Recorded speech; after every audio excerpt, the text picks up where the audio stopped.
it's the team with the most uncertainty around them at the top of the standings, and they definitely want to not only get consistent with their play, but with their roster. If you have a solid 5 that you are locked down on, or even a substitution schedule that makes sense, like kind of Cloud9 has in their top lane, then you can really start to build on that and look to improve week to week.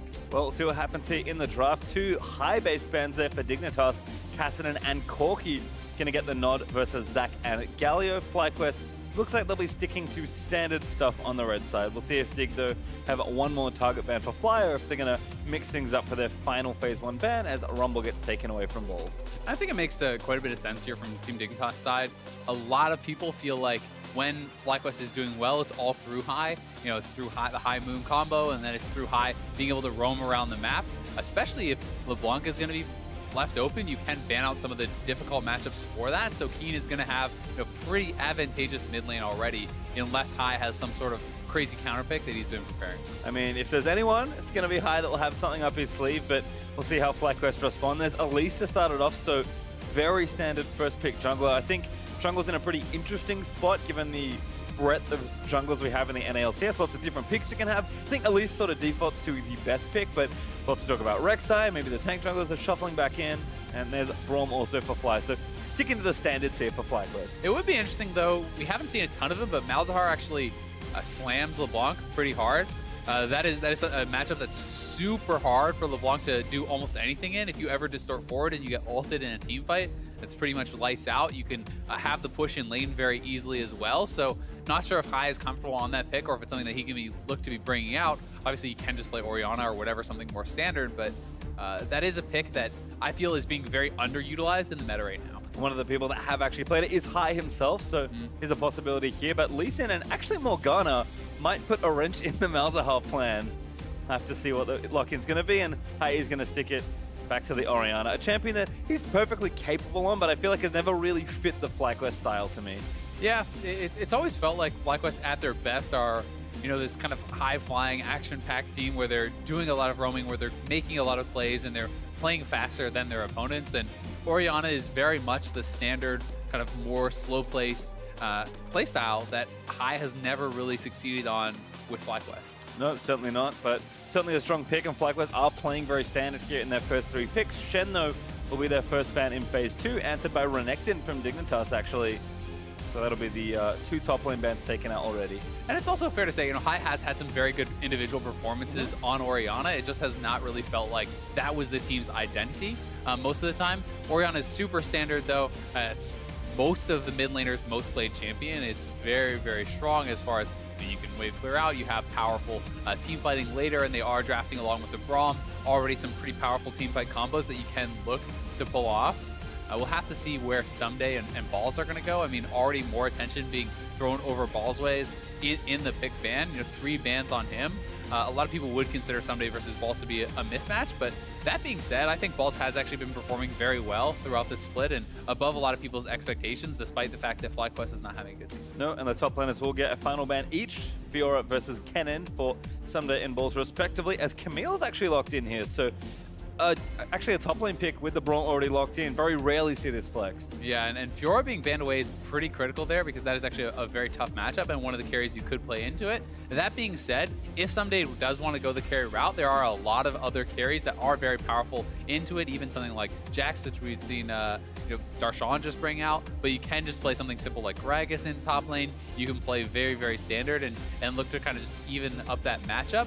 That being said, I do think that Ssumday has the ability to go for a carry style and try to win in that split push because he is an extremely good split push player. I think also just given how the draft is being built, 1-3-1 is a very viable strategy for Dignitas here, given that they've got the LeBlanc locked in already. Jhin could complement that potential 3, joining Morgana and Lee, and there's the Jax you predicted. There you go. So Jax actually going to come out as predicted there.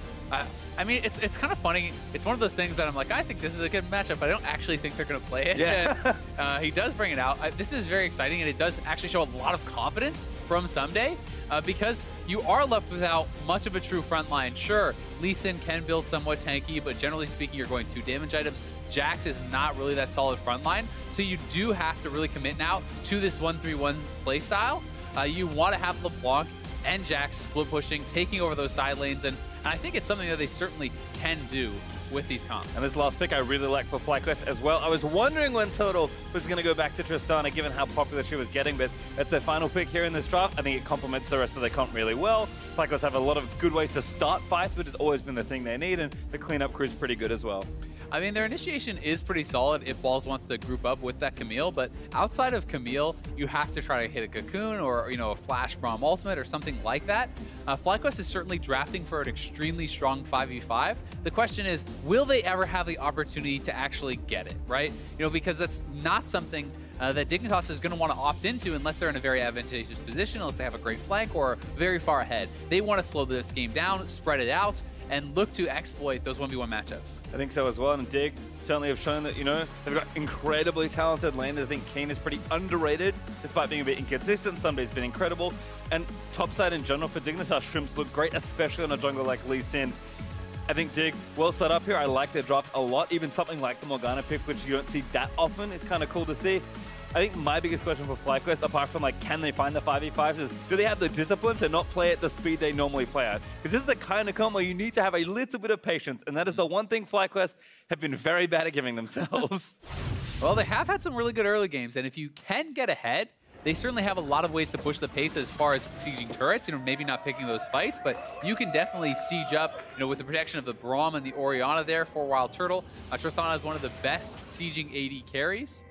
So I am excited to see if they can actually pull that off, if they can get an early game lead. Well, we'll see what happens here in game number 1 as the teams will move out onto Summoner's Rift. Double TP as expected there for Dignitas, and no real surprises on the FlyQuest side. So we'll see if maybe some invades are happening. If there's a team to get frisky at level 1, it's FlyQuest with a Braum. Yeah, they definitely are one that likes to look for the invades. And Camille, if you can actually find someone, you can actually level up that kind of hookshot, and that's what he's going to go for. Leveled up already, a jump instantly onto Lod, flash forward, last order, it's going to stun him. FlyQuest looking for the kill, they'll dive the turret level 1. Lod uses the heal, had to burn everything to get out there. I think they maybe could have committed for that, but the question is, how close is the rest of Dignitas? You can probably get that kill, but if multiple members arrive and you're very low from the turret, it could end up going bad. So still a nice early play here from FlyQuest.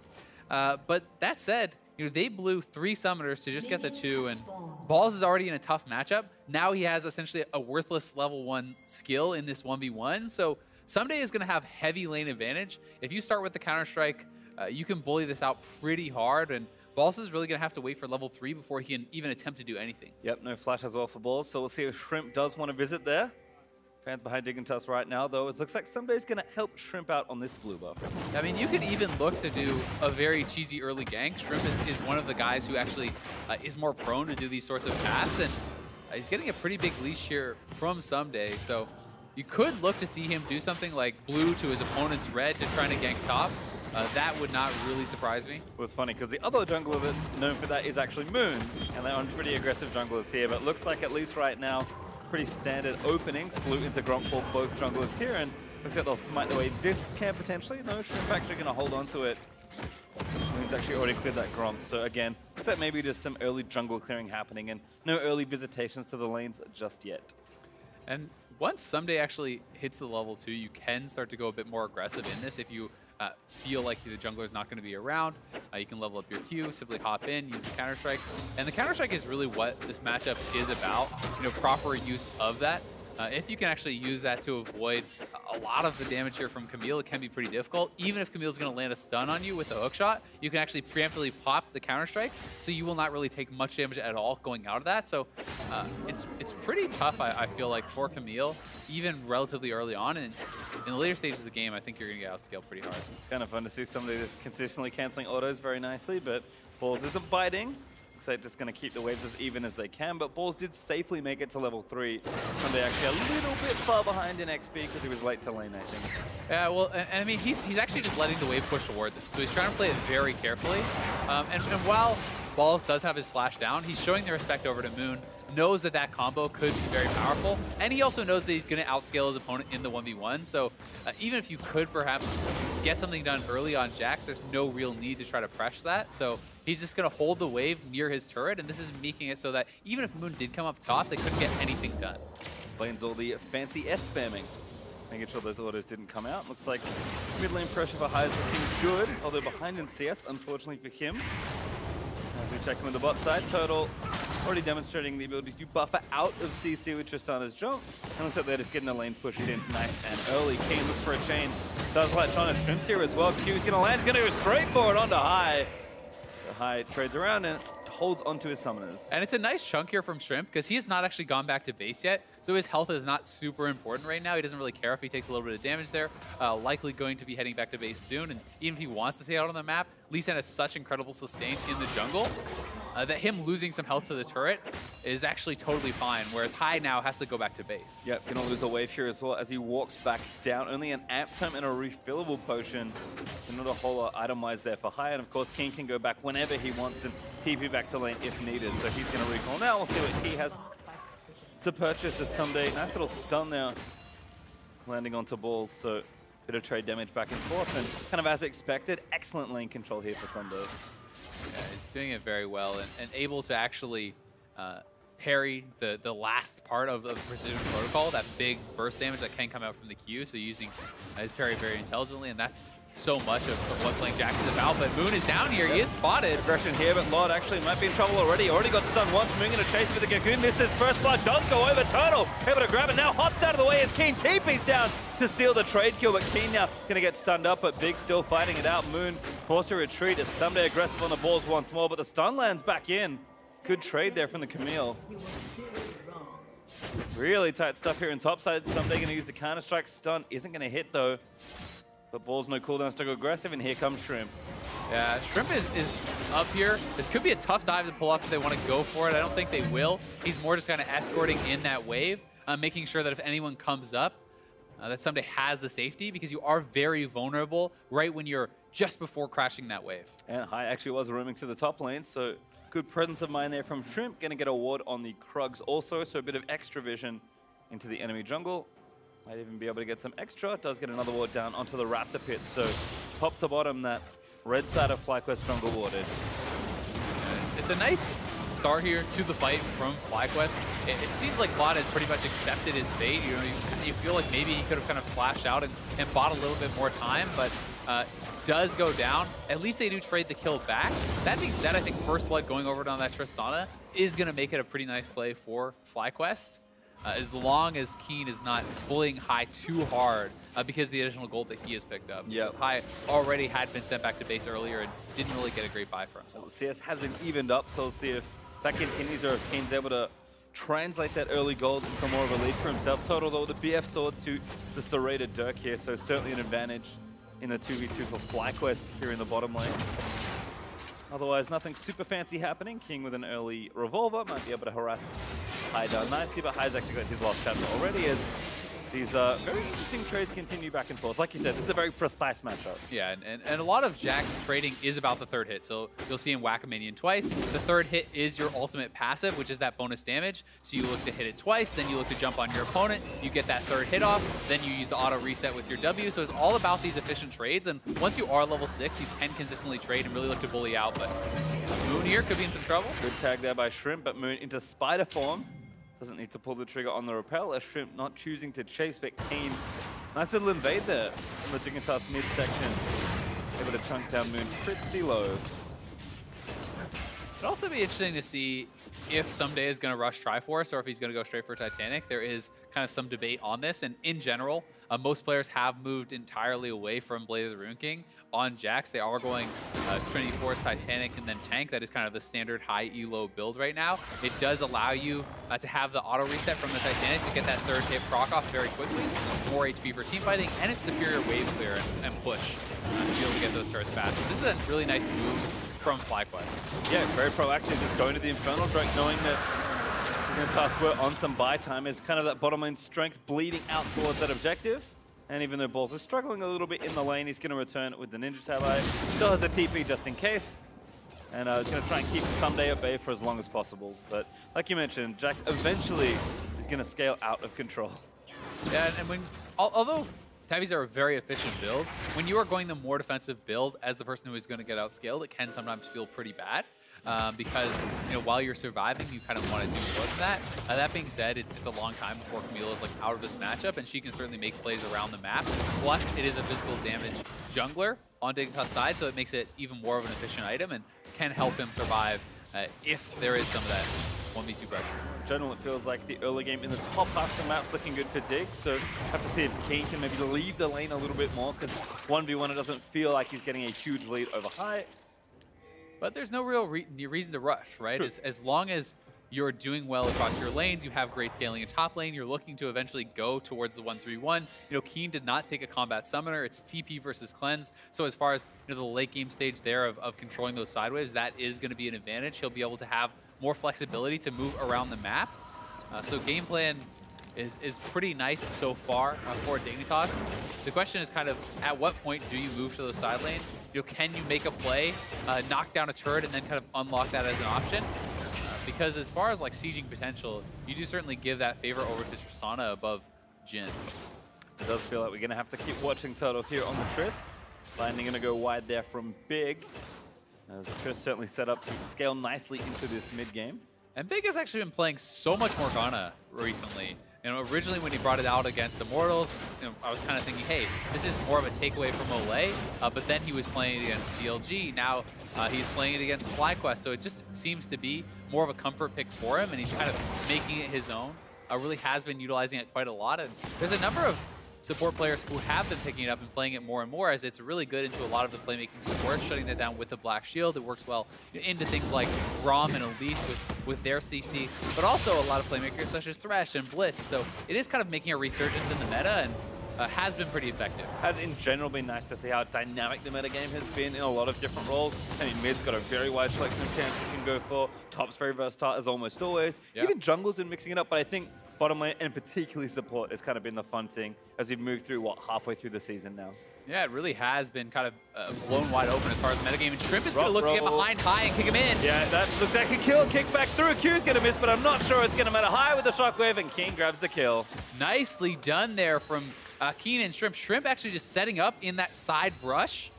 They're able to bait in high with Keane going for this pink ward. So he does not know where Elise is. Keane kind of posturing aggressively, knowing that Shrimp is there. The cleanse comes out, but not going to save you when Shrimp is already behind, and just very well executed here by the Dignitas mid lane jungle team. Yeah, this is the thing. Lee Sin is, whenever you have good gank assists for Lee Sin, always feels like a tough time, and LeBlanc has plenty good assist as Keane lands a nice chain to secure his second kill of this one.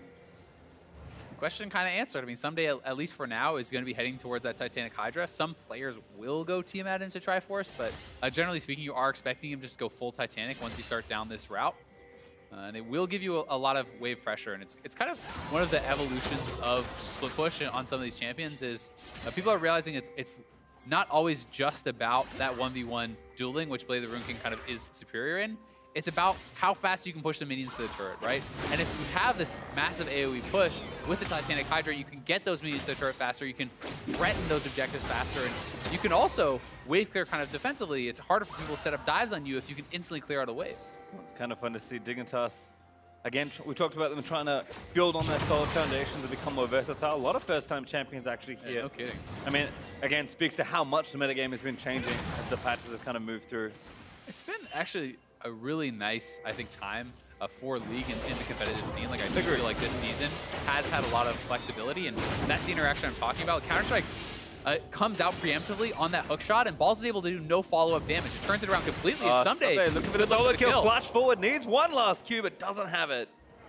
And that is one of the downsides of not going Triforce if you don't have the early CDR to kind of spam those Qs out more often, but it's well played there from Ssumday. And if you can actually time your Counter-Strike out of that hook shot, it turns what would be a nice offensive trade from Balls into you actually going on the offensive. He has used his escape ability. He now can't retreat.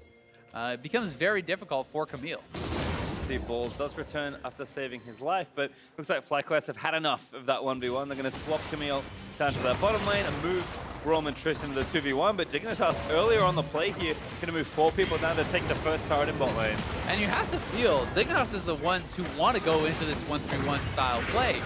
With them getting the first turret, it's going to look to be in their advantage. The question is now, FlyQuest is building up some minions top with the Tristana. Can they look to force more than one turret? Can they try to go for 2 can they try to get the Rift Herald on top of that? Because if they can, then they can even this out or even get the advantage from the play. Well, they've got a blue buff steal, as looks like Moon also might be starting the Rift Herald. Shrimp, though, going to make that even on total blues, but Moon might be able to get something extra here with the Herald turret.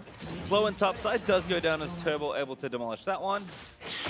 And looks like High is roaming back up to pushing mid. So FlyQuest will be up an objective here in the total trade. Rift Herald should be theirs. Yep, not bad at all. And it's kind of just the question now, how much do you get out of that eventual Rift Herald? High could be in some trouble. Black forward. Black binding there. Ssumday looking for it, but Rift Herald goes down. Ssumday, though, with the kill. With that kill on the Rift Herald, though, they can actually pressure mid lane pretty heavily if they want to look for that. A lot of the safe wave clear now gone as High does fall down. And if just Tristana shows up, they could look to dive, but Lemon is rotating over there pretty quickly. It seems like they're happy to just kind of play it slow. Yeah, Ssumday going to threaten, but does not make the jump onto Turtle. Dignitas still taking over the red-hand side of the jungle. Moon here, 1v2 right now. Shrimp just trying to steal away this red buff. Both have smite, but no vision in that brush. Turtle moving up, but Lemon going to get caught in transition. Big following up with a binding. Keane with another chain to land in, plus the Morgana ulti on top of it. That's just another kill for Keane. He just doesn't even get to move. Chain into binding into another chain. Morgana ultimate. He pretty much was locked down from full to dead there. It can be so frustrating playing against Morgana that CC lasts so long, and when you have something to set it up, like the chains from LeBlanc there, it's pretty free. Yep. And that's what it's looking like now. Big just rotating through with his jungler, with his mid laner, able to get picks wherever he can. And this map is opening up in a pretty big way for Dignitas, despite the turret trade being even. You can just see being able to take over more of the jungle, and Ssumday is getting so much solo pressure as FlyQuest kind of playing catch up at the moment. Yeah, they are. And it's going to be the question, how do they actually force a fight? How do they actually get to the point where they can have this group fight that they want to do? And at what point do they really start to feel the pressure? Because it's not like they don't have scaling either, right? They have Turtle scaling up on Tristana. Camille does scale well. Orianna is fantastic towards the late game. So they certainly have a lot of advantages in the team fight later in the game, but it's just, how do they actually make Dignitas fight them? Well, kind of a fun double play here by Fly, actually. They channeled Rift Herald mid, and now we're going onto the Cloud Drake. Doesn't look like they're actually going to get the mid lane turret, though, so they need to at least get this. You get the Drake. Turret got low, but yeah, not going down. The Rift, it's kind of clever, but was it actually worthwhile? It's hard to say because you don't get that full turret out of it. Now they're actually zoned off their own turret. So not only do they not get one, but they may get turned around on. Keane looking for it. Chain lands in again as Lemon dives in. Does get Shrimp. He gets stunned by the Cocoon. Ball sleeps after him, and FlyQuest end up with the first kill in the fight. But Lod with a snipe does take down High. Now bullets flying through as Balls eats the last one. Keane again, another chain going to leap forward and find Turtle, but he jumps out of the way as Lemon pops on towards him. FlyQuest is still defending. Great turnaround there from Dig. Yeah, really nicely done. They realize they can't actually get to the dragon, but they can cut off their opponents. And High, maybe that last shot should have been blocked by Moon, probably, but they are going to be able to defend this turret. It's very low. Another binding. FlyQuest trying to defend. Stun onto Keane as Winter's Bite tagged him as well. FlyQuest do defend the turret here. But Dig will be back out on the map pretty soon. High respawning just now. And top lane is pushing against them, it does look like. So we'll see if they're able to get up there and collect that wave before it does crash. That's something that they're certainly going to look to do. And it's something that Dignitas is trying to utilize to keep the pressure up here on the mid lane. They know someone has to go top. The bot lane is going to be shoved in here by Jax. And then you'll have to see, can you hold on here in mid? Well, looks like Keane again, connects. backing onto Turtle. Chain lands in, that should be a kill. He's going to get burnt. Keep Turtle safe. Oh, the binding actually missed there, I guess it looked like. Or, yeah, just barely short or something. I'm not sure what happened there on that. We'll have to watch one more time. As here as the initial play, Keane looking to start the fight off onto High, but they are able to turn it around very well. They have a lot of that AoE fight, and oh, that actually just slipped through the spider link, so Moon getting a little bit ahead of High there.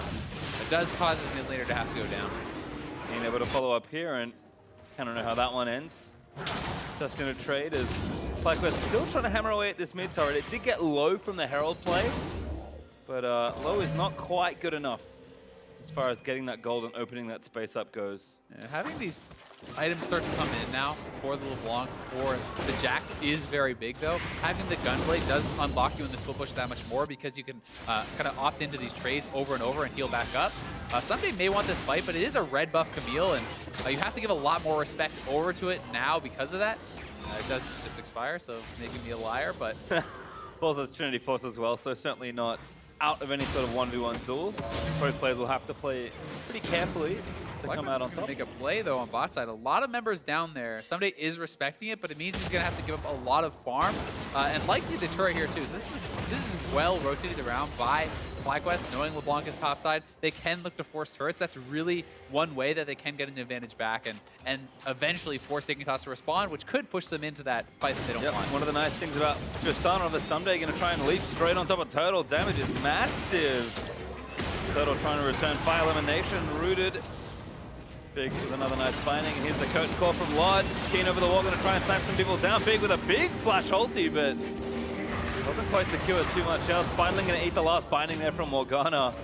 Narrowly escaping as FlyQuest all exit together. Yeah, Big goes in for the flash ult, but doesn't actually feel like he can stay around to connect it as there's not enough of his team there. They are, again, just trying to zone them off mid lane, though. They have a lot pushing in. They should cash in on this mid lane turret finally. We'll be able to knock that one down. Turret one going down as Balls tumbles away.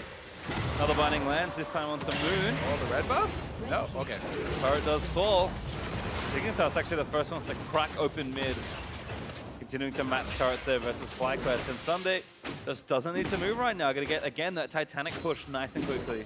Yeah, you can clear out those waves so fast, and you have double auto reset with your W, as well as that Titanic Hydra. Again, it counts for one of your passive hits, and that's one of the things that makes it more powerful for team fighting too, because oftentimes in a split push you can charge up your passive, but when you're flanking with a team fight, you TP in, you do not have time to prep that. So that allows you to always get that third hit off during a counter strike.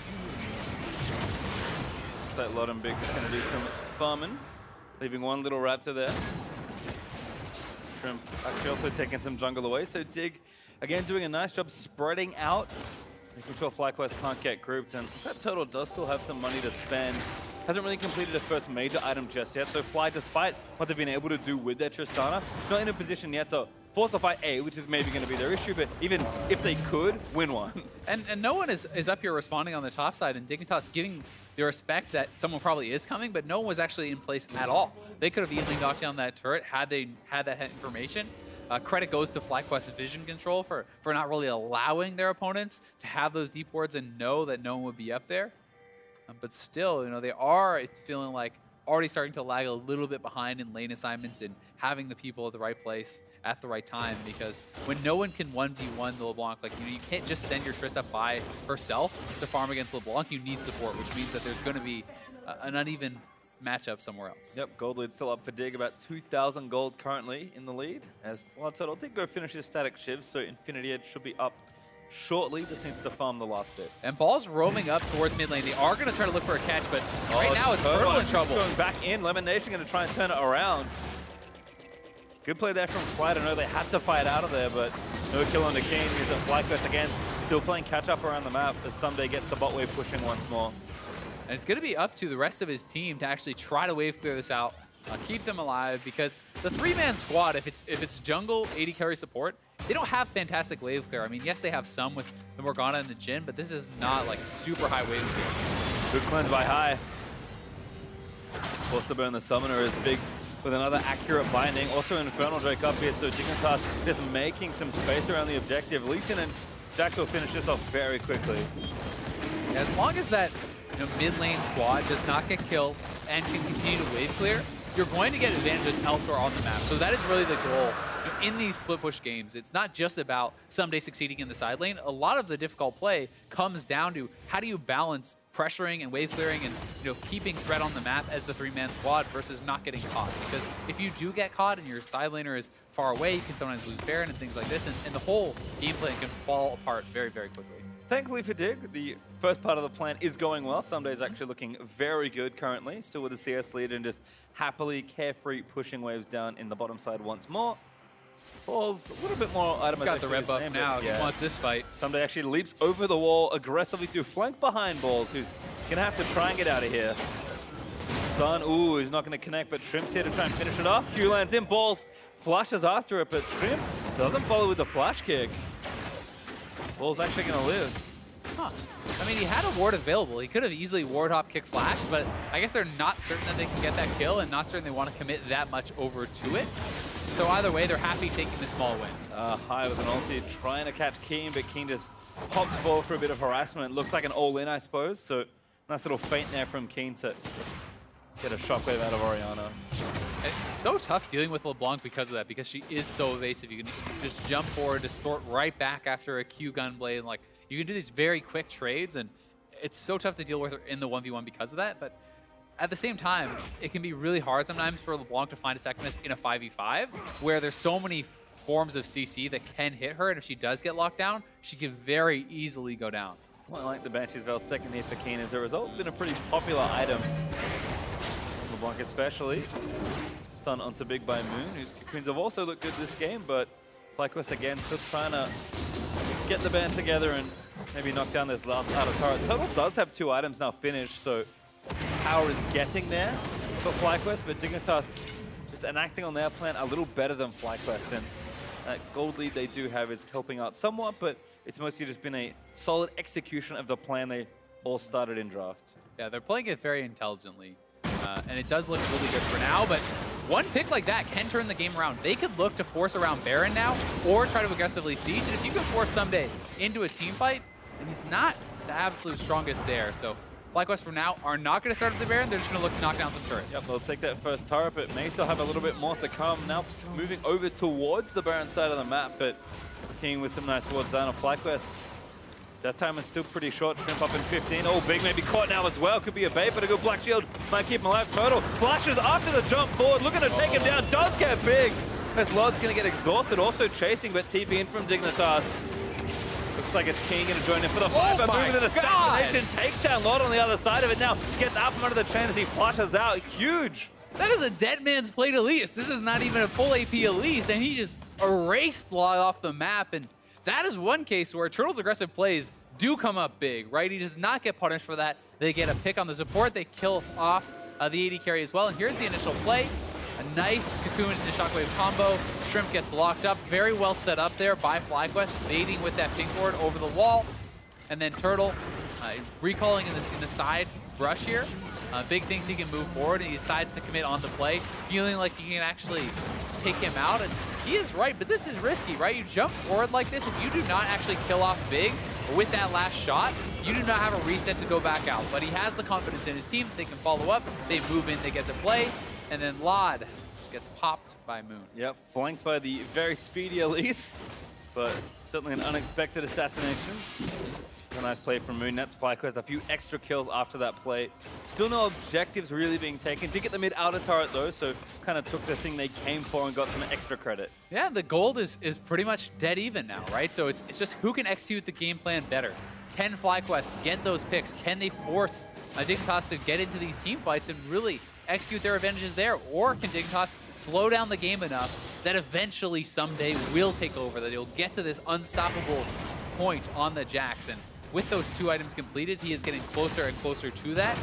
So you do feel like the side lane is a bit on a timer, but as far as the 5v5, FlyQuest is always going to have the edge there, I feel. Yeah, and you can see Total, kind of the one we can check in as far as how FlyQuest doing is getting towards their goal. Yeah. 3 items actually now done. Just had a Zeal before, I believe, so Total buying a very big item for himself. And these are the points where a lot of these later game carries really come online. Sure, maybe needs a last whisper, maybe wants a QSS for some extra safety. But as far as initial jumping off points for damage, Turtle's ready. And there's not that much armor, right? There's a Dead Man's Plate on Shrimp. That's it for armor right now. So Turtle is at a massively strong point with this kind of Energizer build as it has been coined. You recharge that Warlord's Bloodlust faster, which gives you the move speed, which gives you the healing, and you have so much attack speed, so much crit. And Tristana gains range with levels. So as you get further and further into the game, it's very easy to utilize this extremely high DPS build. This is one of the safest AD carries in teamfights. Yep, the other one is Caitlyn, who's pretty much perma-banned, so kind of one of the reasons Tristana's left him. Might be a poor man's Caitlyn, but still effective. And Ssumday and Balls fight over the Grump. Balls wins. Yep, and I think that while Caitlyn has some other advantages as far as the actual scaling power and teamfight strength, I think that Tristana is superior there. But you get a lot out of the traps and the zoning and the lane bullying that Caitlyn has. And now maybe out of this, as the chain attempt on the Balls is going to force a flash. FlyQuest, though, looking to collapse. And this is the 3rd Infernal, so both teams want to fight very heavily over this. This will give whoever captures it that big advantage for the rest of the game because both teams have one Infernal apiece. You want that added bonus going forward. Does give FlyQuest an opportunity for a team fight, though. Exactly. If Dignitas opts into this, FlyQuest can find that 5v5. They could look for the Shockwave. That's execute correctly. Turtle's not here yet. Yeah, Turtle getting there late. Drake goes over to Shrimp, but the fight's still going to start Shrimp. He's going to get knocked up. A nice 3-man off from Lemonnation. Ssumday, the next one to be jumped in, is going to try and take down Turtle. Gets out over the pit as Lod's firing curtain calls in, but the Cocoon is going to keep that back. And actually, it's just one kill. If it's just Shrimp, you know, the advantage definitely goes to Dignitas unless FlyQuest can force something now. And they want to try to head over to the Baron perhaps to get that advantage, knowing that they have kind of lost out on this fight, but they're very low on health. I don't think that they can actually force it. So Turtle's just going to go topside, clear up some waves, and Dignitas definitely getting the advantage on that play. Yep, happy to trade Shrimp for that second Infernal Drake, which they do get there. Shrimp himself able to collect it. And FlyQuest was just a bit late to the play. I mean, that was the opportunity that they wanted. They knew that the fight was going to break out, but Turtle was not there in time. He came in pretty late, and now looking for the dive. It all from high. Ssumday just on a rampage. Keane barely missing the kill on high with a gunblade, but Lord actually goes down to Balls as he jumps into the backline for an assassination. Balls stuns back in. Oh, that damage! To Keane. Balls will go down to the trap. Lord getting the kill post-mortem, but Moon now going to jump back in onto Ssumday. And this is just turning into chaos. Ssumday with a double stun, but Turtle leaps forward. Stun lands in. Last shot was true. As Moon, we're going to keep moving in, but a good kick from Shrimp's going to disengage it. Yeah, not able to get that reset. Had they been able to kill off Ssumday there, Turtle maybe could have cleaned up that fight. But it is a pretty scrappy one. FlyQuest, low health bars. Ssumday feels like he can go for the dive, and then Balls flanking him from the side, showing off that burst here from Camille. Just erasing Law, taking him down very, very quickly. And even a really good trade back onto Keane does allow them to stay around and fight this out. Yep. Again, FlyQuest Turtle looking again. Late, but Turtle with a big flank. Back to the turn. Yeah, Turtle's going to stay and shoot. Gets a shutdown. But gets rooted and is going to die. No high with the shields. Maybe able to save him big. Grabs a shutdown, but Shrimp falls. Turtle comes up with another big play there for FlyQuest. Killing off Keane, baiting in Shrimp, and FlyQuest goes 2 for 1, and now Ssumday has to come back to base on the Jax. He does not really have the ability to stay out there on the map. He has to group up, and that means that more time for FlyQuest, and they could look to get a bigger advantage. And in true Turtle fashion, he's got a BF sword, not a QSS that I thought he might have. I think eventually, maybe even quickly, that'll be a Mercurial Scimitar, but that is bold as the turret falls for FlyQuest. He's a bold player. It's working out this game, though. He has been making a lot of plays. You know, I talked about how it could be pretty tough to initiate, but he's making it happen. Ssumday with a big flank, big behind him there with Lord, but High going to try and lock it down. Blast Cone's going to barely save the Jax as Balls TPs in for the play. Baron is available, but FlyQuest's going to slow things down. And despite quite a few picks on Shrimp post 20 minutes, FlyQuest has not had the confidence to actually look to force around the Baron. That would be such a big objective for them, is when you are that sieging team, it can shut down the split push, you can force them to group up, because then all of a sudden the 3- and 4-man squad cannot actually wave clear effectively against you. That would be a big moment for FlyQuest if they can get it, but it's obviously very risky going for the Baron too, and they're kind of tempering their aggression because of that, feeling like they're still in a pretty comfortable spot. Yep, just kind of waiting it out. Do actually have a gold lead. It's not very big, but 1,000 gold up's going to feel just fine here late into the game. Balls has also been pretty nice about just pushing out waves and keeping that managed on the other side. Yes, Ssumday is very strong in a 1v1 with the Frozen Heart now finished for his 3rd item, but your mobility also goes way up, right? So this is something where you can join in teamfights a little bit more easily, because you have like just over a 3-second cooldown, a 3.6-second cooldown on your leap strike. So you actually have very high mobility, jumping in and out of the fight. You're relatively tanky because of those HP stats. And now FlyQuest forcing the issue. Shrimp is alive though, and TP is available on Ssumday. Dignitas would like to just delay this, force them off, and allow somebody to push, but FlyQuest are going to force the issue. Yeah, high zoning on the other side as Balls looks to feint for a play big. Going to get the root done for Lemonnation, who blocks it with the door. Keane flanking around the other side, but he tips out of the way as Lod's going to pop the curtain call. Lemonnation with the ulti does get Lod to interrupt the ulti, but Ssumday did commit his teleport, and now Keane's caught on the other side. I think Ssumday could have just held on to that. He could have kept pushing. It felt like the Dignitas squad makes such a good job of buying time there, of pushing back FlyQuest, and FlyQuest was not willing to go for that 50-50. Ssumday should have just kept going. Could have knocked down at least the tier 2 turret and still held on to his teleport, because now he's in this spot where without teleport, it's very dangerous for him to go bot, as FlyQuest could force around. Okay, Shockwave, no, that's not good onto Ssumday with the black shield on Lemonnation, blocking a lot of damage, but Total stayed top lane. So that's going to be a mid-tower down, and now Ssumday going to want more stun. Is great from Moon. to prevent Jax from leaping in. I guess Fly maybe thought they were going to lose that turret anyway. Mid-tier 2 falls. Yeah, give over all that farm to Tristana. WildTurtle is going to be massive now. Bloodthirster complete, so giving him more raw power as well as some of that survivability in these team fights. And if you can keep him safe, he is going to be a monster. The pure DPS that he puts out is so high. But there's also a lot of threat from Jax if he is jumping towards him, and he can buy a lot of time with the Counter-Strike and then pop right back out. Oh, looks like FlyQuest continuing to play around the Baron side of the map. Keane is actually the one forced to move down to that bottom side because he's got the teleport right now. Ssumday also looking for a big flank and another pick maybe onto Lord. Good binding there from Big stops Camille from Chesky, but Turtle with another flat. There's the kills. He gets a crit on the last auto. Turtle is making it happen with these aggressive plays. So much confidence. And he is coming up big for the team, and now they are going to go right back to the Baron. They know that Jax does not have his TP, and they're looking to actually set up a pick here.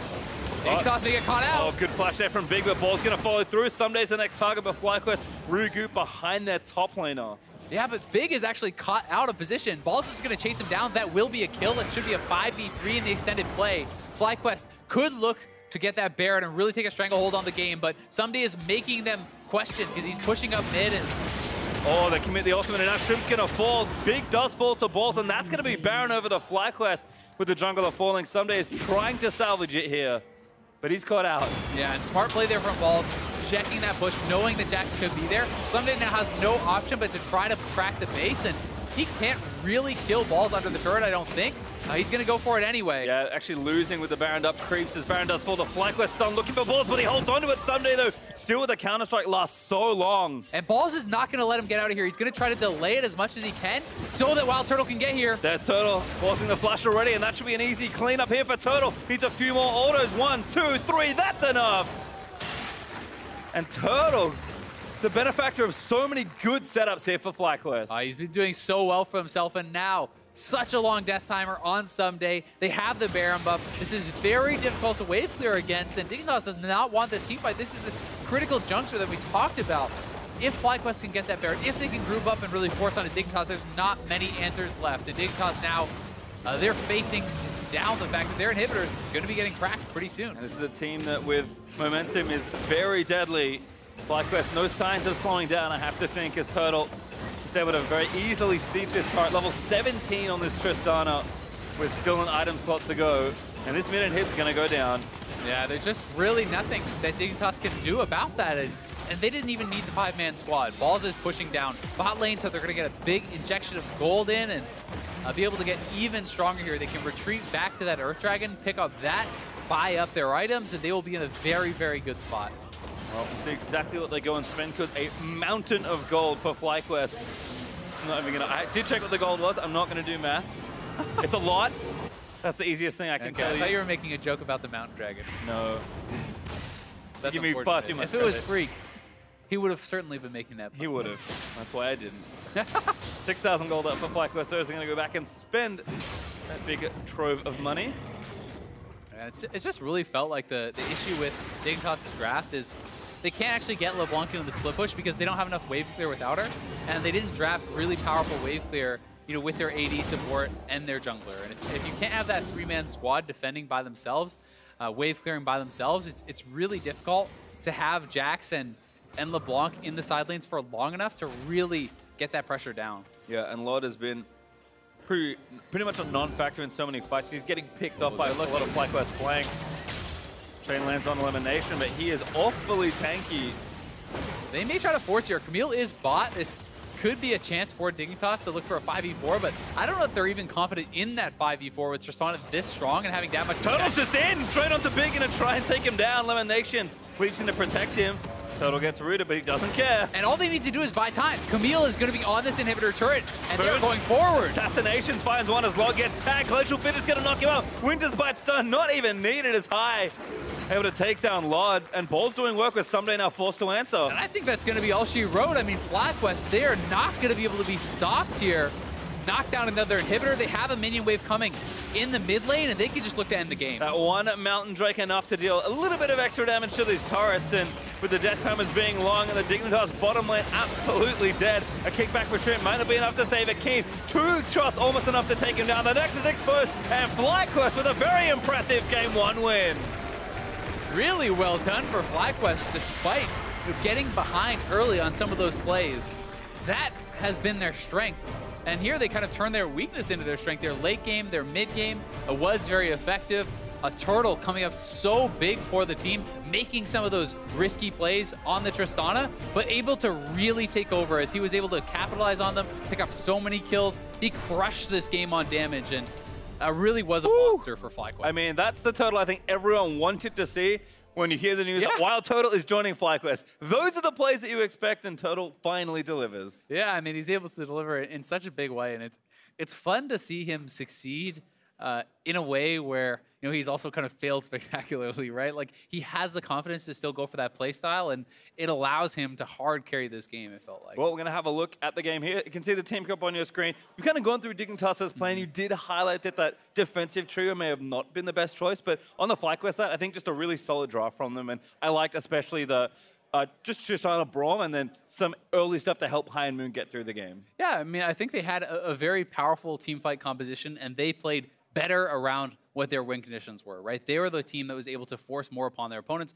make them enter team fights, siege up turrets, and really get something done. And although Ssumday is going to outscale the Camille, he never had either the vision control or the support to actually get those 1v1s and really start taking over. And LeBlanc was just relegated into essentially a wave clear mid, where she's not really going to have a lot of effectiveness. She wants to be in a side lane in 1v1s and 1v2s, this sort of situation where she can kind of scrap and outplay opponents. And it's tough for Keane. We're going to have a look at some of his highlights here because his early game did go very well for Dignitas. I mean, Keane was the reason that so many of these fights actually looked good in the early game for Dig. Yeah, I mean, Keane had a fantastic early game. A TP bot lane, able to turn around that first blood, pick up a kill there.